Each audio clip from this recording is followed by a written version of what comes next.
اليوم اهلا وسهلا فيكم اول شيء، وثاني شيء اليوم بدنا نحكي عن مشكله اجتماعيه كثير عم تنتشر بالدنيا وما حدا عم يحكي فيها ابدا. هيدي المشكله الاجتماعيه سيتم الحكي عنها خلال طريقتين، اول شيء بشكل جزئي معي انا، وثاني شيء مع العالم حننزل على الشارع ونسالهم اسئله عن هي المشكله. ثاني شيء هيدا البرنامج ركز واربح هو مشاركه بين قناه مهند عبد العال وقناه فيد واستفيد #اربح، اللي حتعطيكم جوائز كثير اذا جاوبتوا على السؤالين اللي حينطرحوا بقلب هيدا الفيديو بقلب التعليقات، فخلوكم معنا واحضروا الفيديو للاخير.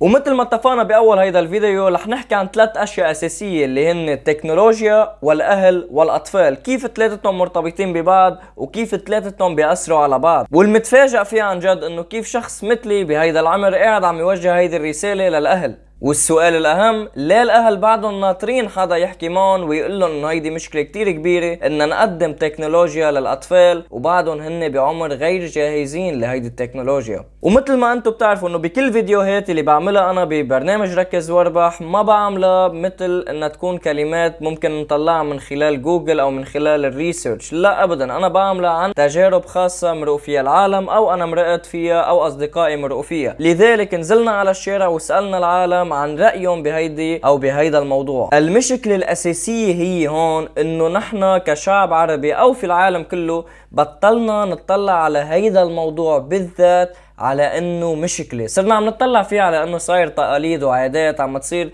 فيه العالم كله، إنه الأطفال يكون معهم تليفون أو الأطفال يكون معهم هيدي التكنولوجيا المتطورة. لذلك كوننا بشر لما نطلع على موضوع معين على إنه مشكلة سوف نضطر لأنه نلاقي أو نجد حل لهيدي المشكلة. أما إذا طلعنا على الموضوع على إنه هو شيء تقليدي، شيء صاير مع الكل، صار لازم إنه نلاقيه مثل كأنه روتين، فأنا بطلت مضطر إني لاقي له حل، وهنا تكمن المشكلة. وحابب فسر شغلة تانية، انه نحن دايما بنقول انه المشكلة هي عند الاهل باعطائهم لاطفالهم الهاتف. إذا المشكلة هي إعطاء الهاتف للأهل، إذا المشكلة هي إعطاء الهاتف للطفل. إذا بنربط الموضوعين بمشكلة واحدة بيطلع معنا إنه المشكلة الأساسية هي إعطاء الأهل التكنولوجيا للأطفال. وإذا سألنا أي حدا طب يا جماعة شو هو الحل؟ بيقول لك الحل عند الأهل، مما يعني إنه رأس المشكلة هو الأهل ورأس المشكلة هو الحل، مما يعني إنه الأهل هن رأس المشكلة بذات الوقت هن رأس الحل. ولكن كشعب كلياتنا أو مما سألت بيقول لك المشكلة هو الأهل، الحل هو الأهل، ويتوقف الحديث هنا ونضع نقطة على السطر، وما عاد حدا بيحكي بهيدا الموضوع أكتر، مما يعني إنه ما عاد حدا يحكي بهيدا الموضوع أكتر. لذلك أخذت من وقتي لأنه أنا أحكي عن هيدا الموضوع بطريقتي الخاصة. في الحقيقة إنني أرى أنه المشكلة الحقيقية هي الأهل، ولكن كيف الأهل؟ مش إنه هن الأهل عطوا التليفون لأولادهم، لا مش هون المشكلة.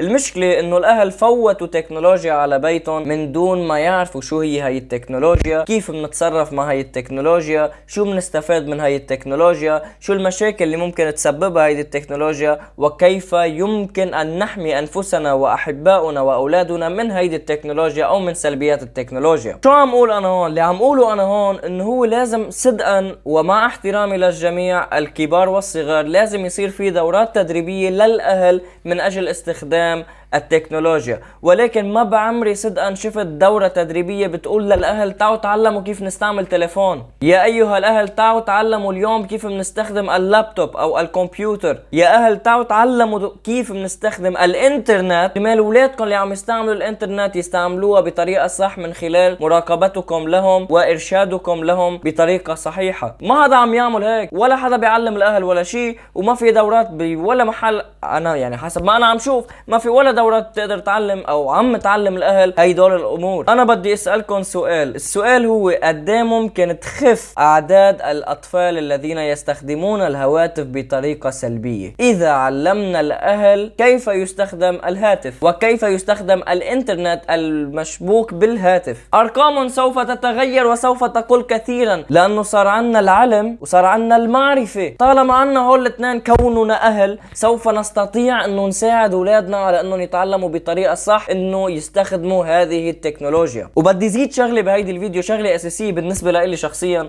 انه نحن بلبنان خصيصا ربينا على شغلتين كتير اساسيين: لا ما تعمل هيدا الشيء لانه غلط، ولا ما تعمل هيدا الشيء لانه عيب، من دون تفسير. فانا على المدى الشخصي بصير بدي اعملها بالقوه، لانه انتم ما عم تقولوا لي لا انا ما لازم اعملها. فاذا اجيتوا لعندي وقلتوا لي ممنوع تستخدم الهاتف، انا اعدكم باني ساسرق الهاتف في الليل واستخدمه من دون ان تعلموا انتم، لانه هيك بتصير شكاره فيكم. بدي اعملها بالقوه، ما حدا له معي. مين انتم لتقولوا لي لا؟ ما انتم بتستخدموا التليفون، لا انا حتى ما استخدمه. هيك بتصير المناقشات بعقل الطفل، بعقل اي انسان. يلي انا هلا عم اقوله هو انه الطفل ما فينا نجي نقول له لا ممنوع لا غلط من دون اي تفسير. هذا الطفل يحتاج الى توعية، الى فهم. يعني انا لما اقول له ما تستخدم التليفون اكثر من ساعة بالنهار، حيقول لي ليش وما ليش وكذا. انا حجاوبه، مش حقول له لانه غلط او لانه عيب، حقول له اولا بيأذي البصر، ثانيا تضييع وقت، ثالثا ممكن استخدام الوقت في اشياء مفيدة لك. يجب عليك ان تذهب وتتسلى مع اصدقائك، فلتخرج برا المنزل الى الحديقة وتلعب مع اصدقائك، الى اخره من امور ممكن نشرحها. مش بس هيك لا غلط. شو لا غلط؟ ما في شيء هيك، ما في شيء بيجي، ما في شيء فيكم تمنعونا عنه هيك من دون تفسير. ما حدا بيوصل لمحل. هيدي الرسالة للأهل 100%، وخصيصا الكبار في السن. أرجوكم ما تعملوا شيء انتم ما عارفين شو هو. يعني ما تسلموا اولادكم امور ما بتعرفوا انتم تستخدموها، واخر شيء تحطوا الحق عليه. بفيديو قبل يمكن هلا بيطلع هون اسمه الاطفال والافلام الاباحيه، ما حدا من اللي كانوا بالفيديو قالوا هيدي الجمله اللي هلا حقلكم اياها. سبب دخول الاطفال الى الافلام الاباحيه هو الاهل. كيف الاهل؟ خلوني اخبركم كيف. لنعتبر انه انا عندي طفل، اذا انا اعطيته لهيدا الطفل هاتف ذكي وقلت له روح استخدمه وخده وتسلى فيه قد ما بدك وقت، فانا اعطيته فرصة لانه يدخل على امور ما لازم يفوت عليها، مثل الافلام الاباحية وامور اخرى وكوارث يعني كتيرة. وفلنا يعني وتعالوا ناخد فكرة تانية، انه انا ما بعرف استعمل التليفون، فيمكن ما اعرف اصلا انه فات على هيدي المواقع، ولا اعرف كيف براقب اذا فات، ولا بعرف كيف فيني حد من انه يدخل على هيدي الموضوع، ولا بقدر اعمل لوك لهيدا الموضوع، ولا بقدر وقف هيدا الموضوع، لانه انا ما بعرف. فالمشكلة الحقيقية في طريقة استخدام التكنولوجيا بطريقة سلبية هي على عاتق الاهل، لانه هن ما بيعرفوا يستعملوها بطريقة صح، ولا بيعرفوا شو سلبياتها. وسألنا كتير عالم صراحة بالشارع، مثل ما حتشوفوا لبعدين كمان، انه ليه بتعطوا اولادكم التليفون. ما حدا قال الاسباب اللي كانت موجودة براسي، بس حخبركم اياهم. اولا بيعطوا الهاتف للطفل كرمال هن يلتهوا باشياء تانية. يعني مثال، الام بتعطي ابنها عمره 3-4 سنين الهاتف لانه بدها تطبخ، لانه ما إلها جلد تسمع صوته، لانه ما بدها تسمع هو عم يبكي. ارجوك لا تبكي، خلص خد التليفون وقعد تسلى والعاب، ضيع وقتك بالتليفون بس ما توجع لي راسي. ما في اسباب منطقية، ما في اسباب واقعية، ما في اسباب ممكن الواحد يحترمها. كلها اسباب ثانوية واسباب غير منطقية بتخلي الطفل يتحول لماكينة، لروبوتات ماشية على الطريق، ونحن ما معنا خبر. نحن ما عم نقدر نفكر لقدام. اللي عم نفكر فيه هلا انه كيف هيدا الولد بده يضيع وقته. وهنا تكمن المشكلة اصدقائي. الانانية اللي بيواجهوها الاهل، او هذا النوع من الاهل، هي انانية بحت. والنوع الثاني من العالم اللي ممكن يعطوا اولادهم التليفونات بعمر كتير صغير، هن النوع اللي بيقولوا له فلنظهر شوفة الحال، فلنظهر انه لدينا الكثير من المال. سؤالي لكم انه شو هي نوعية التفكير اللي عم تزرعوها باولادكم؟ شو حيكبر الولد على اي طريقة ثقافة واي طريقة تفكير؟ حيطلع الولد صفر. الولد حيطلع صفر. لا اخلاق، يمكن احتمالية انه يطلع منيح، بس الاكثرية انه لا اخلاق، عدم احترام الفقير، الاقل حظا. اللي عم تعملوه غلط، بس انتم ما شايفين انه غلط. ليه؟ لانه ما بعرف انتم تربيتوا هيك، ولا لانه كنتوا فقراء صرتوا اغنياء ما بدكم تعيشوا اولادكم بطريقة فقيرة. غلط هذا، غلط هذا الحديث. اللي انتم عم تعملوه حقا هو ارسال اطفالكم الى الهلاك. بس خلوني اخبركم كيف عم تبعتوهم على الهلاك بطريقة لطيفة جدا. بس انا مني ضد الاهل، يعني بتعرف ليه؟ لانه قلت لكم قبل انه هن الاهل ما بيعرف. يعني لو بيعرفوا انه في هالقد سلبيات، في هالقد اشياء لازم الواحد يتفاداها، كانوا ما عملوا هيك. كانوا ساعدوا الولد، كانوا غيروا من نمطية وتقاليد اعطاء التكنولوجيا للاطفال بهيدي الطريقة اللي عن جد يعني غير مدروسة بولا طريقة. يعطيك العافية. الله يعافيك. قد ايه عمر الاطفال اللي عم يحملوا الهواتف؟ يعني تقريبا عم ببلشوا من اعمار 3 سنين للكبار اكيد، يعني بس اعمار 3 سنين 4 سنين 5 سنين صار في ادكشن يعني بالموضوع التليفون، عم بضل معهم وقت طويل كتير كتير وعم بيكونوا حاملينه. فينا شي نطلع تأثير ايجابي على هذا الموضوع؟ تأثير إيجابي. هلا في أشياء مثلا ممكن يتعلم، مثلا إذا كان عم بيحضر إنجليش أو تركي، ممكن مثلا يتعلم كلمات ياخدها كتير، يصير مثلا يقدر يعرف. هذا موضوع إيجابي عم نحكي، لأن أكيد في سلبيات أكتر بكتير من الموضوع. جايين على الموضوع. سو إيجابي مثلا ممكن يتعلم كتير كلمات إنجليش ويصير يحكيهم. وتفاجأ فيه مثلا ابني عمره 4 سنين ونص هلا، في كتير امور بيحكيني فيها مثلا كلمات انجلش او حتى انا ما بعرفها او ماني سامع فيها. طب بس هل هو هون واجب التليفون يعلمه هالقصص ولا واجب الاهل؟ واجب الاهل اساسي اكيد، واكيد مدرسته اللي هو بيتعلمها البيز تبعها، مش بيتعلم يمكن في يتعلم كلمات حتكون اللفظ تبعها حيكون غلط، يمكن معناها يمكن غلط، يمكن هو توصل له الفكره بطريقه غلط اصلا كمان حتى صراحه. طيب تاني نقطة إيجابية معقول تكون؟ ايجابي ما بحس في شيء ايجابي بقى، لانه سلبيات اكثر بكثير من. طيب خلينا نحكي شوي عن سلبيات حمل الاطفال للهواتف. اوكي. سلبيات اول شيء، في عندنا كذا مشكله، بنبلش بوحده منهم. مثلا بيصير بينفصل عن العالم كله اللي حواليه، بيصير انتي سوشيال كتير اوفر صراحه. يعني هذا الشيء عم شوفه قدام عيوني وعلى تجربه واضحه. يعني المشكله انه حتى مثلا عم تحكي معه للولد بصير كانه منه معك، منه عايش معك، عايش بعالم تاني، عايش عالم مختلف كليا، بينتقل على العالم اللي هو، وبيفكروا حتى بيقتنع انه براسه انه هو هذا الصح. مع انه بيكون هو في كتير اشياء غلط فيه، انا متاكد. او هن بس حتى يعني عم بيحضروا بيوجهوه على اشياء معينه يمكن اللي هن بدهم اياها، مش اللي مثلا الاهل اللي هن بيربوه عليها او اللي هو لازم يعرفها فعليا. عرفت كيف؟ شغله ثانيه مثلا، هلا عم تحكي على التقاليد والعادات. يعني في التقاليد، في العادات، في كثير اشياء، مش انه شيء بهدف معين يعني اكيد. تاني شيء سلبي. تاني شيء سلبي صراحه مثلا بشوف عن كمان حارجع احكي عن ابني اكثر شيء. يعني السلبي اللي هو انه عم بيضيع وقت كتير من حياته صراحه على شيء فاضي، على شيء سخيف ما له معنى صراحه ابدا. ممكن يكون عم يعمل كتير اشياء اهم، ان كان مثلا يرجع يركز المعلومات اللي عم بدرسها بالمدرسه تبعيته، ان كان مثلا يقضي وقت مع امه اكثر، يمكن يقضي وقت معي انا شخصيا اكثر، كيف يقضي وقت مثلا مع خالته، مع سته، مع جده، مع عائلته كلياتها، او حتى بالعابه. ما هو عنده مليون لعبه، مش لعبه، عنده مليون لعبه، سو ممكن هو يلعب فيهم، ينبسط بينه وبين نفسه اكثر. هو بكبهم كلهم وبيروح على التليفون كلهم. حتى لو فتح لعبه جديده بيفتح لعبه جديده، بيقعد معها 5 دقائق للعبه يمكن ماكسيموم، اوكي، مع انه لعبه جديده هلا اشتراها هو، بيمسك اللعبه بكبها ويمسك التليفون بيقعد معه. يعني انا هالشيء كثير بيزعلني صراحه. الانترست تاعه باللعبه مدته شي 5 دقائق. 5 دقائق اذا كثير كان هذا الشيء، اللعبه كان سوبر واو واللي هو بده اياها، يعني اللي هو منقاها، مش اجته كادو او نحن جبنا له اياها. سو هذا الشيء كثير بزعج صراحه. نطلع هيك انه بابا هلا جبت لك اياها للعبه، بعد 5 دقائق بتحمل حالك وبتقعد على تليفونك، بيقعد على اللعبه اللي هو عم يلعب فيها او اللي هو مركز فيها او اللي شيء صار عنده ادكشن عليها. هذه مشكله كثير كبيره كمان، مشكله اكبر. ثالث مشكله المشكله عم بحاول شيله من الموضوع، ما عم ينشال. يعني عم بحاول طلعه من يعني اوقات بسرق تليفون منه، باخده بخبيه بيمشي لحاله، عرفت كيف؟ بعدين بيرجع بعد يومين 3 بيحوس، بيضيع، بيفرط خلص، عرفت كيف؟ يعني عم بحاول جرب خفف عنه الموضوع شوي شوي، مش تقطعه عليه فرد مره، لانه اذا قطعته عليه فرد مره كلياته بصير حيحس في شيء. طب سؤالي هو، بما انه انت وصلت لمرحله انه انت بدك تقطع عنه التليفون، صح. ليه من الاساس اعطيته التليفون؟ من الاساس اللي اعطيناه اياه. هلا نحن صرنا عم نحكي عن موضوع شخصي، اذا بدك نرجع. لا اوكي، عادي، ولا عادي. ليه اعطيته التليفون من الاول؟ في امور مثلا، في مرات كان مثلا مره من المرات كان عند حكيم بده يعمل له ابره طعم، هو مشان نسكته ونسيه موضوع الطعم اعطينا التليفون.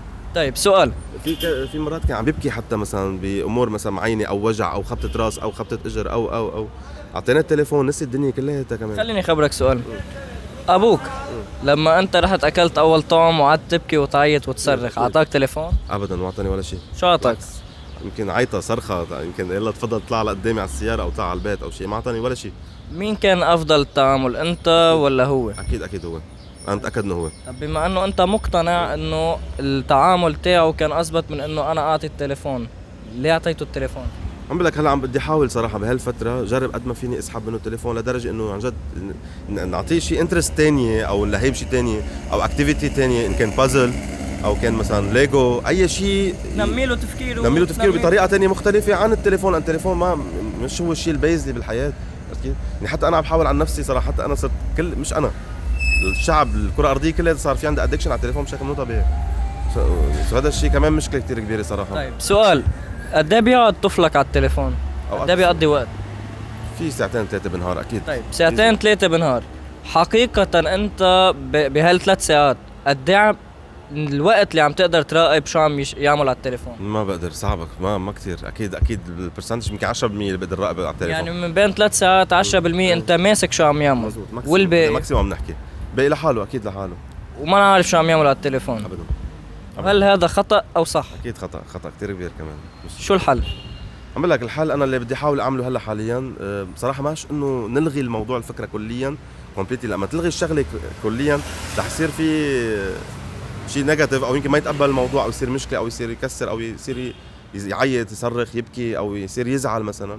سو نحن بنحاول مثلا صراحه نجرب اول مره نخفي التليفون عنه، نخبي، نعطيه مثلا نص ساعه بالنهار، ساعه بالنهار، يمكن 3/4 ساعه، او وات ايفر يلعب لعبه اللي بده يلعبها، يخلص منها، او يحضر اللي بده يحضره، عرفت كيف؟ نسحب التليفون منه، او ممكن مثلا نعطيه نحضره مثلا فيلم DVD نحضر نحن وياه. ممكن مثلا قلت لك عن موضوع الالعاب، ممكن تخطوا ستيب باي ستيب. بس عفوا سؤال، إذا طفلك بخلال هال3 ساعات كان عم يحضر أفلام إباحية وأنت ما معك خبر، شو بتعمل؟ احكيني الصراحة، شو بتعمل؟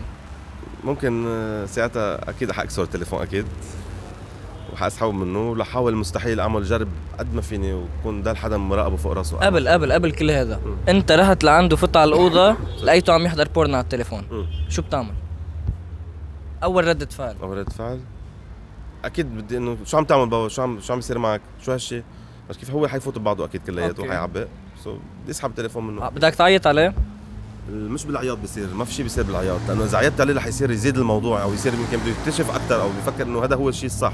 لأن كل شيء بالحياة أنت بتشد عليه أو بتقول عنه لا لا لا لا أو غلط، رح يصير الولد أو حيلا مطلق إنسان رح يصير لا، بده يصير يشوف أكثر ويحضر أكثر ويكتشف أكثر.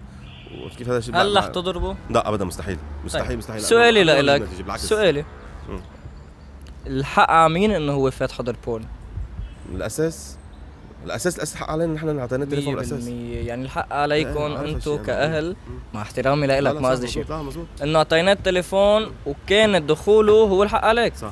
فهو ما عليه حق إنه فات. لا أبدا. طبعا نحن نزلنا فيديو قبل اسمه الأفلام الإباحية والأطفال وكيف ممكن يوصلوا له وإلى آخره من هذا الموضوع، ولكن اللي عم حاول وصله إنه ما الحق على الطفل إنه هو فات، لأنه نحن أعطيناه الأوبورتونيتي إنه يفوت. 100%. في موضوع بده ينذكر بهذا الفيديو بدي احكي فيه انا شخصيا، هو اسمه انه نحن كبلاد عربيه متفقين على شيء كتير مهم، صح، اللي هو لا، عيب، غلط، خلص الموضوع هون. يا اما الصبي او الطفل او البنت بتاكل قتله على كلمه لا، غلط، عيب من دون تفسير، يا اما عياط وصريخ وما صار شيء. بس اللي عم حاول وصله انه هو نحن متعودين على كلمه لا غلط، لا ما تعمل، لا عيب. صح. لوين بيوصلنا هذا؟ او بالاحرى لوين وصلنا هذا؟ انا رايي الشخصي ما بجيب نتيجه ابدا ابدا، لانه كل شيء ممنوع بالحياه مرغوب. مطلق موضوع، مطلق شيء، مش صغار كبار. اذا انا بجي بقول لك هلا ما تفيم سيارتك مثلا، عم نحكي وموضوع مختلف اكيد، ما تفيم السياره غلط، اوعى تفيمها او تضرب او تعيط عليه او تصرخ عليه، تاكد انه يمكن مش ثاني يوم، يمكن بنفس النهار يروح يفيم السياره ويعملها. نفس الشيء بالمقابل مثلا الولد. شو الحل؟ الحل انه تعملوا رفيقك صديقك تخبره انه هذا الشيء غلط، هذا الشيء حرام، هذا الشيء ما بيجوز. يمكن اذا بدنا نروح للموضوع الديني، بس كيف تحكيه بطريقه تعلمه تفهمه انه هذا الشيء اللي هو عم يعمله كتير غلط، تفسر له ليش وكيف والتفاصيل والديتيلز، وتحاول تحط له نوتس، يعني 1 2 3 4 5 الا انه يوصل لنتيجه. نحن نجيب نتيجه مع الشخص اللي مقابلنا، ان كان عمره سنه ولا سنتين 3 4 5 6 7 وات ايفر شو كان عمره، نحاول نحط له بوينتس اوكي ونفهمه على الموضوع انه هذا الصح وهذا غلط. طالما نحن نمشي بهذه الطريقه هيدي انا متاكد انه بيمشي الحال. طيب اخر كم سؤال. طريقه الاقناع يعني فعليا طريقه الاقناع لنوصل لشيء فعال. صح. ماشي، اخر كم سؤال هن قد ايه انت بالتليفون تمسك تليفون انت مش هيك؟ اكيد. من اصل 100% قد ايه بتعرف تستخدم التليفون وكل شيء بقلبه؟ 100% بتقدر تستخدمه كله؟ كل شيء بقلبه بتعرفه؟ ابدا لا، اكيد لا، اكيد لا. طيب. في كتير اشياء ابلكيشنز ما بنفتحها، في اشياء بيز بنفتحها مثلا يمكن، يعني تقريبا من 100% نحن بنعرف نستعمل يمكن مثلا 50% فيك 50%. الطفل من اصل 100% قد ايه بيعرف يستعمل؟ بحس انا ابني يفتحهم كلهم، بفتح كل شيء ابلكيشنز بيفتحهم اوكي كلهم. بس هل بيعرف يستعملون؟ لا مستحيل. طب هل ممكن انه الحل الحقيقي لحل هذه المشكله هي تعليم الاهل على التكنولوجيا قبل انه نعلم الطفل او لا؟ برجع بسأل السؤال. يعني اليوم الاهل جابوا التليفون، هي تكنولوجيا اوكي، ولكن لما فوتوها على البيت ما فوتوها وهن عارفين بحذافيرها و100% كيف نستخدم هذه التكنولوجيا. فالحق هون او المشكله هون انه هن ما بيعرفوا يستعملوها وسلموها للطفل. صح. يعني اللي يمكن لو سلموه للطفل وهن عارفين 100% كيف يستخدم، كيف فينا نعمل لوك للاشياء اللي ما لازم نفتحها، كيف نعمل سكيورتي. انا مع هالشيء. صح. فهل تعليم الاهل على التكنولوجيا بيعطينا حل؟ اكيد في وجهه نظر كثير قويه على فكره، طيب. مهمه صراحه. مين لازم يعملها؟ مين لازم يعملها؟ او كيف فينا نوصل له لهيدا الحل؟ حملات توعيه اذا بدك. من مين؟ ممكن تكون مثلا، ما بعرف صراحه. 100%. انا كمان ما بعرف. خصوصا بهالبلد هيدا بحس ما حدا سألان حدا صراحه. يعني تقليديا بنقول المشكلة الأهل، المشكلة الطفل، والرأس الحل هو الأهل. بس وين الحل؟ ما في حل. نحن تقليديين جدا، نحن المشكلة الأهل والحل الأهل. خلصت هون نقطة على السطر.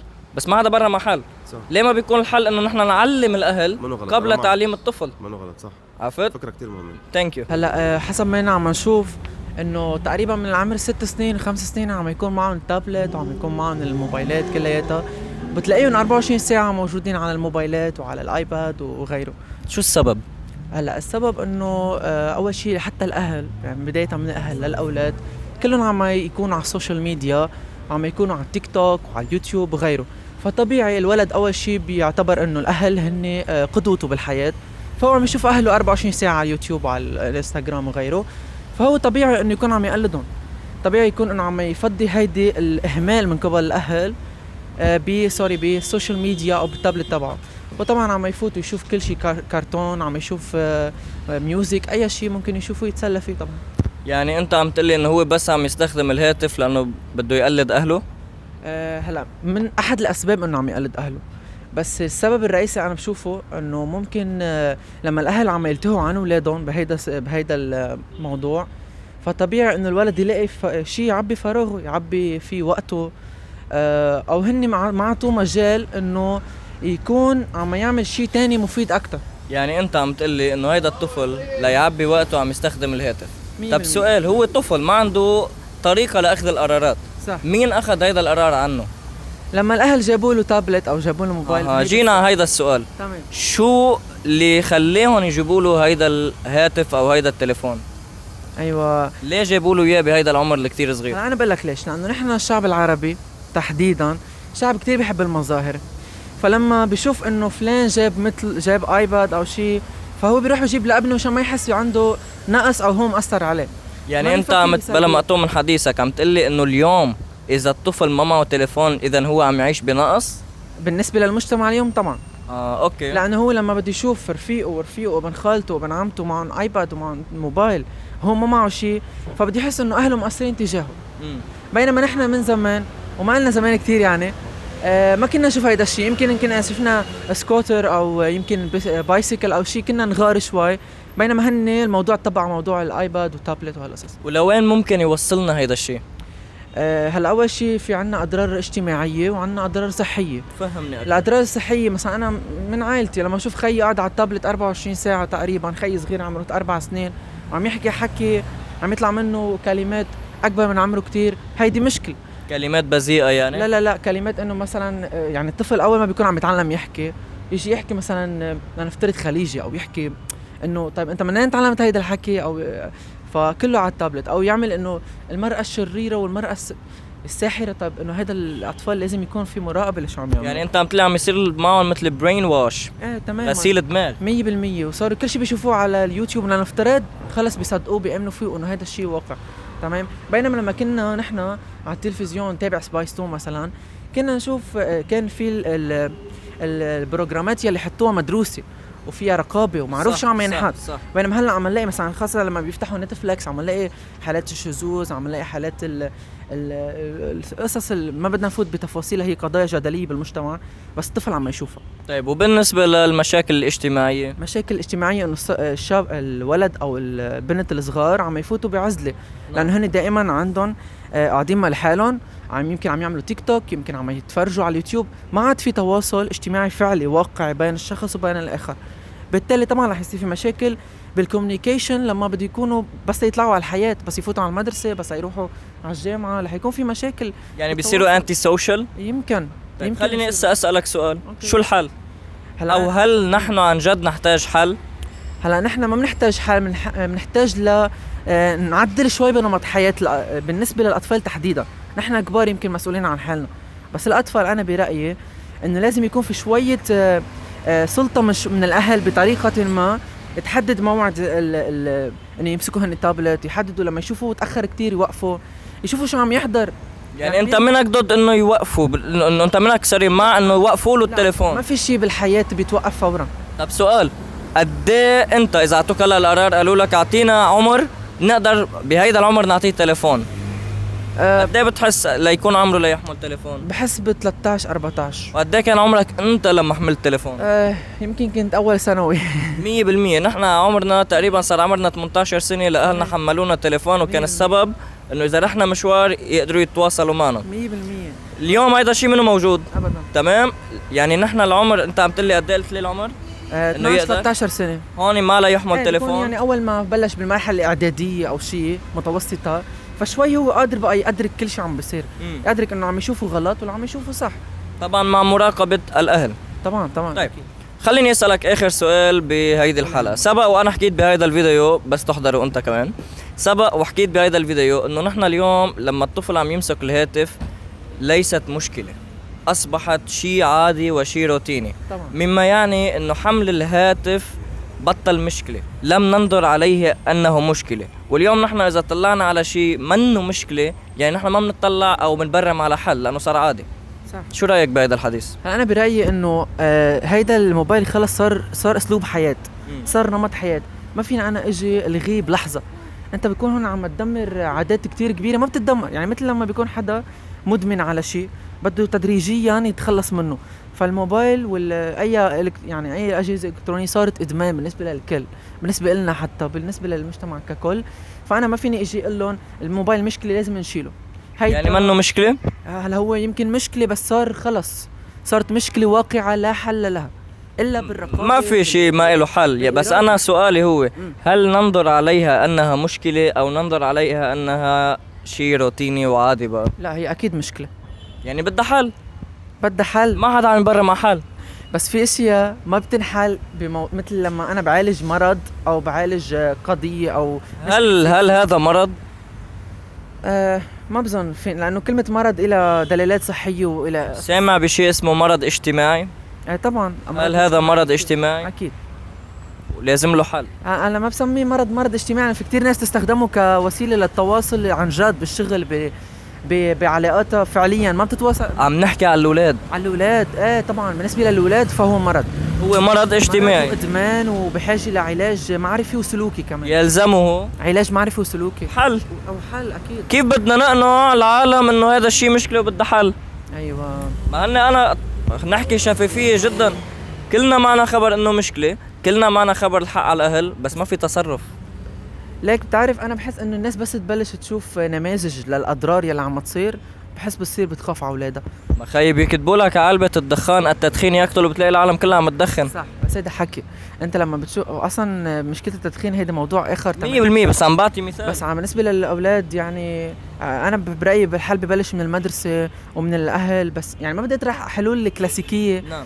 بس انا بشوف انه عن جد هي المشكله لحد الان انا ما عامله الى حل غير انه الاهل، لانه هن النقطه الاساسيه، يوضعوا حد لهيدا الموضوع من ناحيه انه لا يفهموا الطفل، يقعدوا معه يحكوا. اليوم الطفل معلش اليوم اللي عمره 10 سنين بيفهم اكثر مني ومنك صار 100%. فلا قعدوا احكوا معه وفهموه ليش يا بابا هيدا غلط، ليش انا عم تمنعني استعمله، ما اجي خلصوا اياه ويلا روح، لا بدي اجي اعرف انا ليش بدك تخلصني يا بابا، فهمني. ويمكن الطفل يقتنع، تمام، وفيني اقنعه بوسائل اللي هو بحبها. يعني انا بقول له مثلا انت مثلا اذا ما استخدمته كتير انا بدي اخذك مطرح الفلاني، بدي اجيب لك هيدي الكادو، بدي اجيب لك في كتير اساليب. بس كأب انت صاحب القرار، انت يا بتخليه يستعمله كتير يا لا. صح. يعني منه شيء بايده الطفل. ما انا عم اقول لك انه انا كأب مثلا بيجي بعمل هيك، انا بفهمه للولد ليش انا بدي احرمه اياها، لانه المجتمع العربي عاده عنده هيدي القصه انه بيجي الاب ما في تنزل، ما في تروح مع رفقاتك، ما في. طب فهمني ليه؟ يعني طب ممنوع الدخن، طب فهمني ليه؟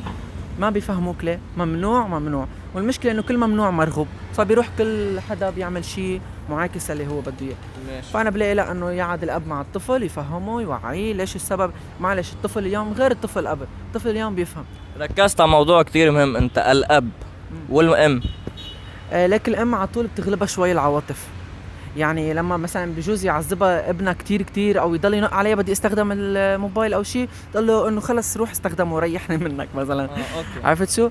بينما الاب انا بحس على طول عنده هيدي السلطه الاقوى، وعلى طول بالمجتمع الشرقي الطفل بخاف من ابوه اكثر من امه، لانه دائما العاطفه بيكون عم تنبع من الام اكثر من الولد. ماشي حبيبي، شكرا ميرسي. حبيبي.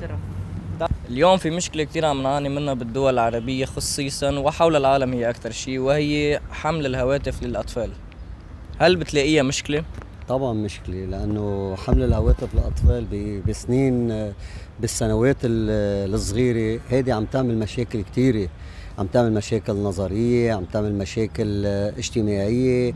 الولد ما عاد عنده حيوية، عم يضلوا قاعد 24 على 24، وخاصة هلأ بخصوص من التعليم وما التعليم اللي هيدي الأونلاين وما الأونلاين كمان عملت مشكلة كبيرة، اللي هو انه صار الولد همه يخلص ودغري يجي على اللعبة، يجي على التليفون ليتعلم، عفوا ليلعب بالجيم او شيء.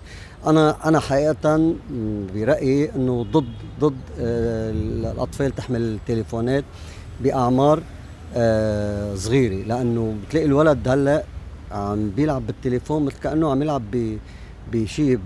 نحن قديما كنا نلعب بالركض، نلعب بشيء في شغلات حيوية للجسم. هلا الولد بتلاقيه قاعد مسطر، بتحكي مع الولد يعني قاعد.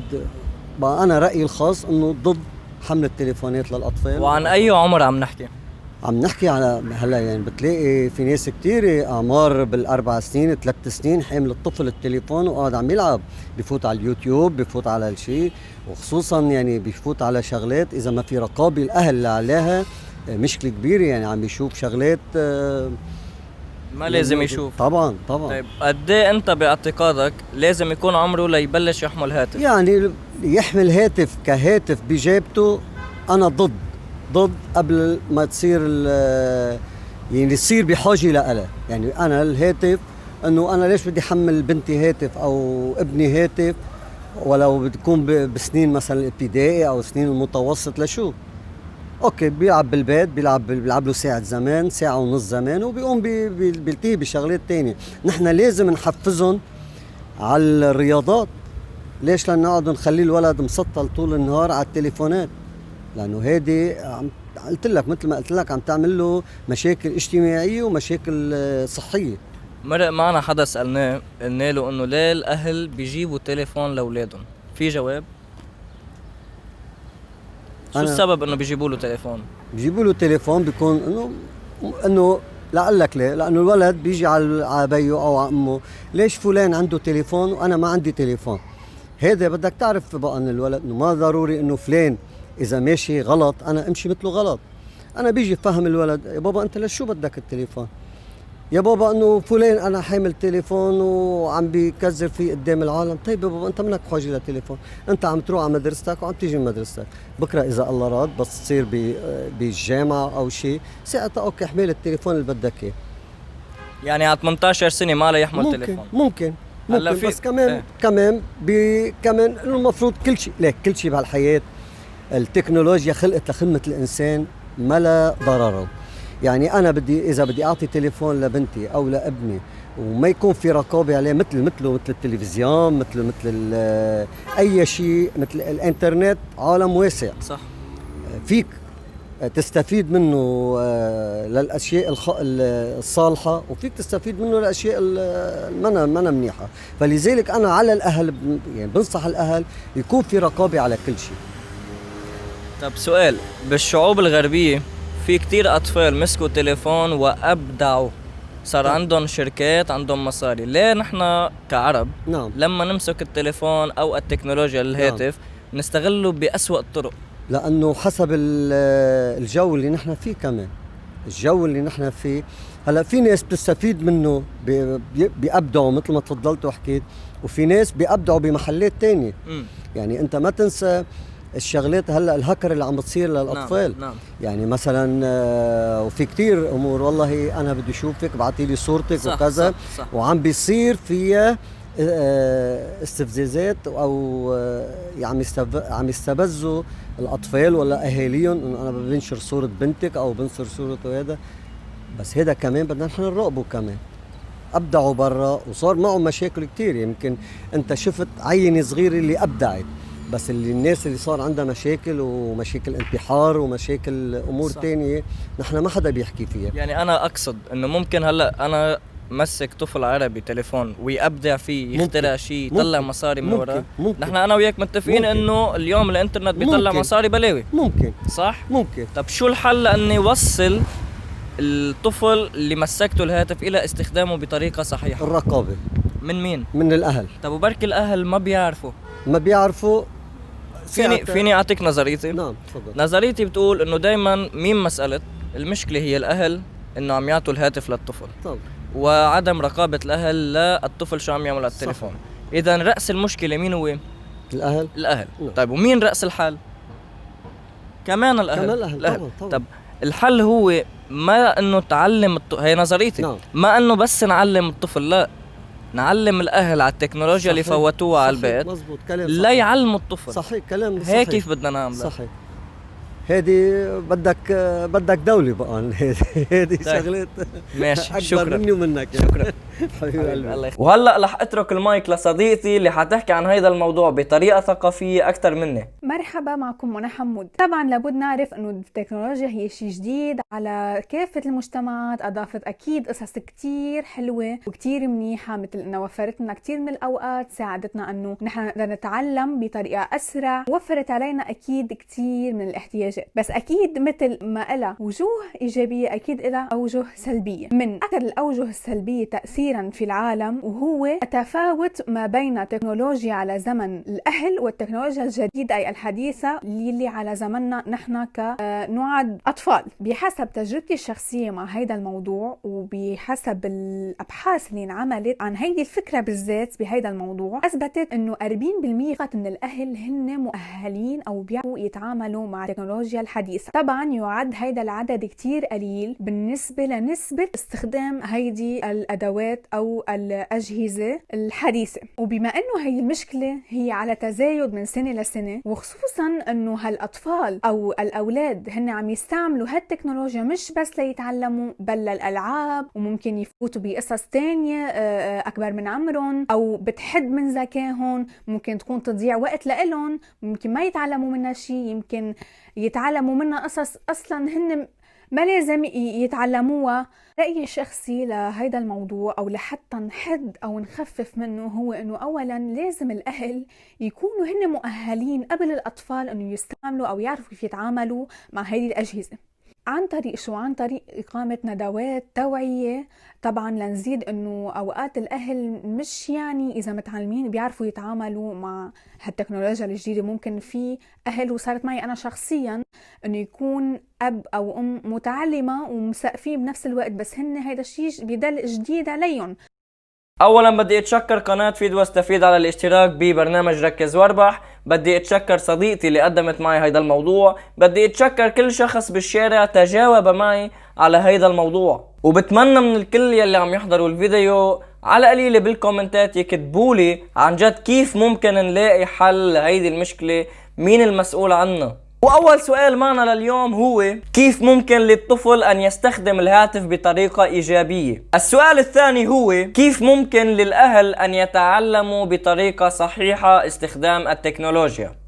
صبايا وشباب، بتمنى منكم تجاوبوا على الأسئلة بالتعليقات كرمال قناة فيد واستفيد هاشتاج اربح تربحكم جوائز كتار. تاني شيء بتمنى منكم تكتبولي بالكومنتات أو بالتعليقات أسئلة تانية حابين نسأل العالم أو مواضيع أو محتويات تانية نحكي عنها ببرنامج ركز واربح. وآخر شيء صبايا وشباب، ما تنسوا تعملوا لنا لايك شير كومنت اند سبسكرايب. بحبكم كلياتكم. ثانك يو.